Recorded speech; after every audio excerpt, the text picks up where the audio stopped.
Hello, everybody. My name is Noah Brewster, and I'm here today to talk about something maybe not a lot of people think about every day, but something that's really important that we should consider, and that is our relationship to psychedelics in the historical context, especially the baby boomer generation that was they were high advocates of psychedelic use, and as well as, yeah. And historically, they are some of the most prevalent individuals that have a great affinity for Eastern religion that hasn't been seen in American history before. So John Lennon, in the year of 1966, in the early spring as well, had an experience with LSD. He was actually drugged in coffee, and he had a pretty potent dose at a dinner party. And at that dinner party, he began to experience some very weird, absurd hallucinations that really disturbed him for about a few hours. But then soon into the trip, he began to feel this overwhelming sense of peace. He, previously being an agnostic, someone who didn't really believe in God and had a lot of quarrels with the Catholic Church and the Anglican Church, thought to himself that there really is a God and that he really was experiencing God for the first time, saying that he was seeing God in every blade of grass, saying that he gained 1,000 years of wisdom in 12 hours. So it's a very, very transformative experience. And I wanted to know whether this experience with LSD that John had influenced him in his music and his artistry, as well as other bands and rock artists that took psychedelics during the 1960s.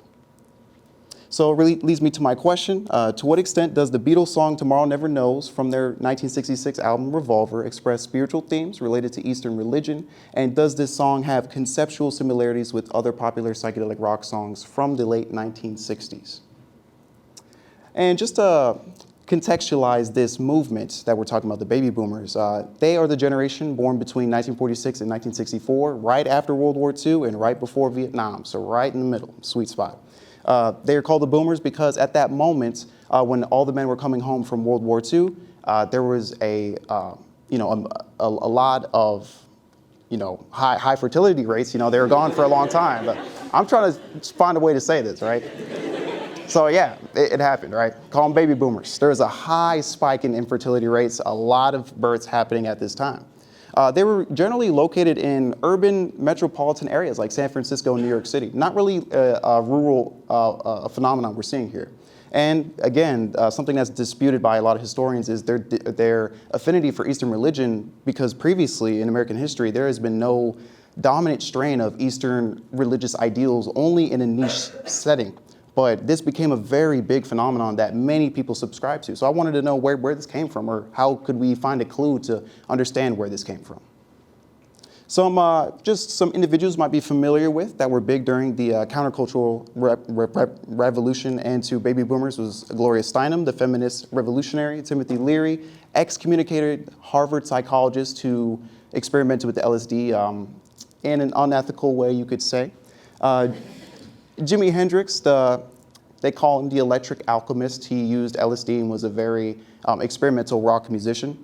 Allen Ginsberg, the beat poet. Bob Dylan was also a singer-songwriter. And then we have Jack Kerouac, the beat writer as well. So the psychedelic revolution was kind of like a subset of a niche group of counterculture individuals who were really into LSD. And what happened was, they were influenced by men like Timothy Leary and Albert Hofmann, more or less on Timothy Leary, to experiment with these drugs to see how it would make them feel if it would transform their lives. The difference between Leary and Hofmann is that Hofmann really only advocated for its medicinal or therapeutic use. He didn't see recreation as something that should be advocated for because of how powerful these drugs are. And just something to think about as well. When looking at Michael Pollan's book, How to Change Your Mind, which is a great read, I recommend it for everybody. He talks a lot about LSD, the use of psilocybin, which is magic mushrooms, and other drugs, and how it transforms people's lives, how you can cure depression in some ways in international studies have shown, especially in Canada. There's also individuals who are dying from a terminal illness, how they are literally freed from that anxiety that burdens them. They feel that death is truly a natural process of life, and it is a very liberating experience. So I think that's something to take into consideration. So here's the chemical structure of LSD, lysergic acid diethylamide.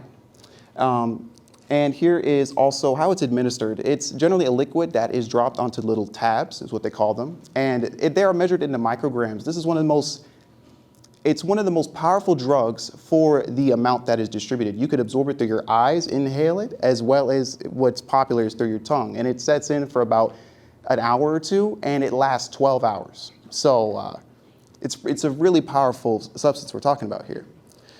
So for my methodology, I wanted to analyze the Beatles song Tomorrow Never Knows. It's the very last song on their 1966 album Revolver.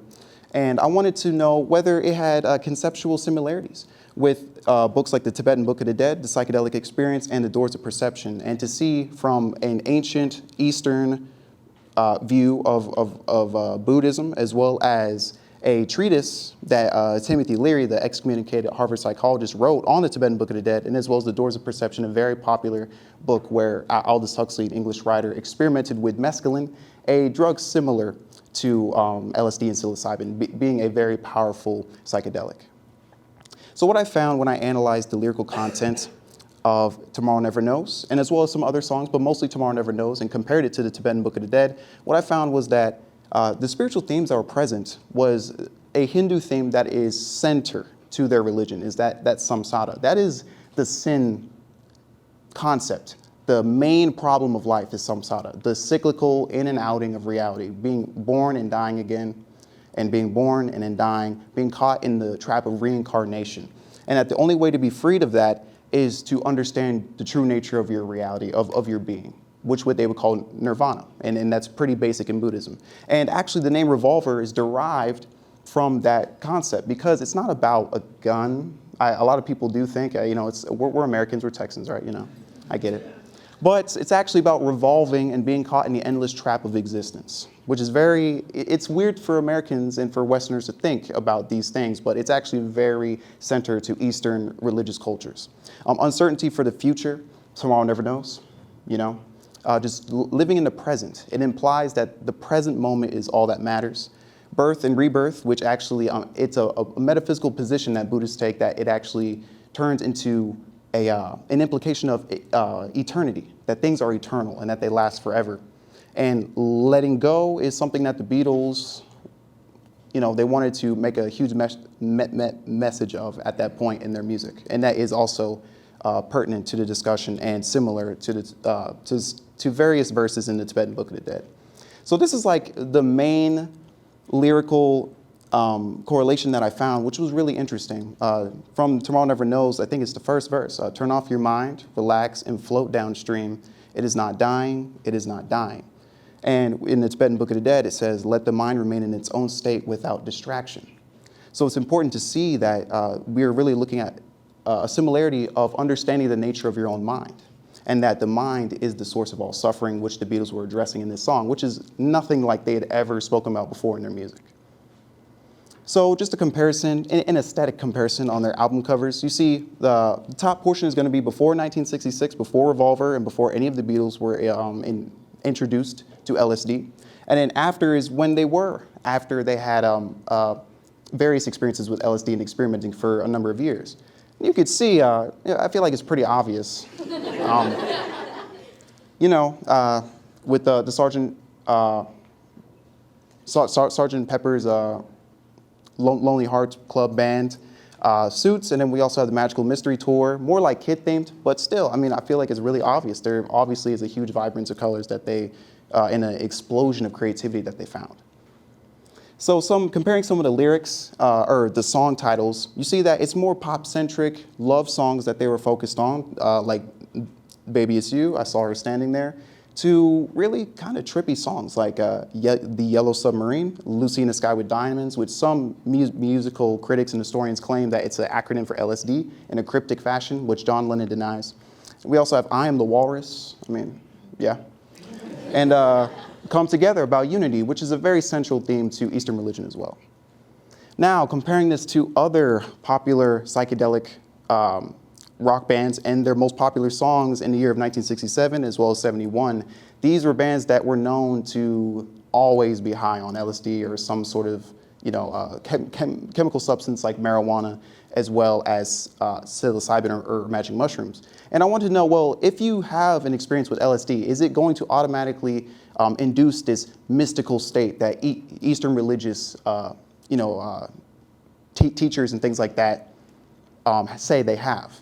And what we see is only break on through to the other side by the Doors is the band that has any sort of conceptual similarities that aren't even vaguely similar. So you could say that most psychedelic rock bands didn't really have a lot of similarities to the Beatles. The Beatles were very unique for their time in expressing spiritual themes related to Eastern religion.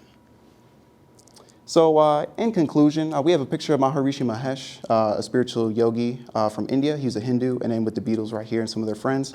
It's according to the findings that I found, it's probably very non-plausible that the Beatles, that the psychedelic rock bands at the time were a major component of expressing spiritual Eastern themes and disseminating Eastern spiritual teachings across the baby boomer generation, which comes into my further research, is that I think we should look into literature, the spiritual literature of the 1960s and 70s, like Shunryu Suzuki's treatise on Tibetan Buddhism and Zen Buddhism. We also have Alan Watts' The Way of Zen, Aldous Huxley's The Door of Perception, as well as Jiddu Krishnamurti and Oshu Pranam's various texts and lectures that they had, that I hypothesized had a much greater effect on mainstream society and the counterculture revolution. There are my references, and thank you.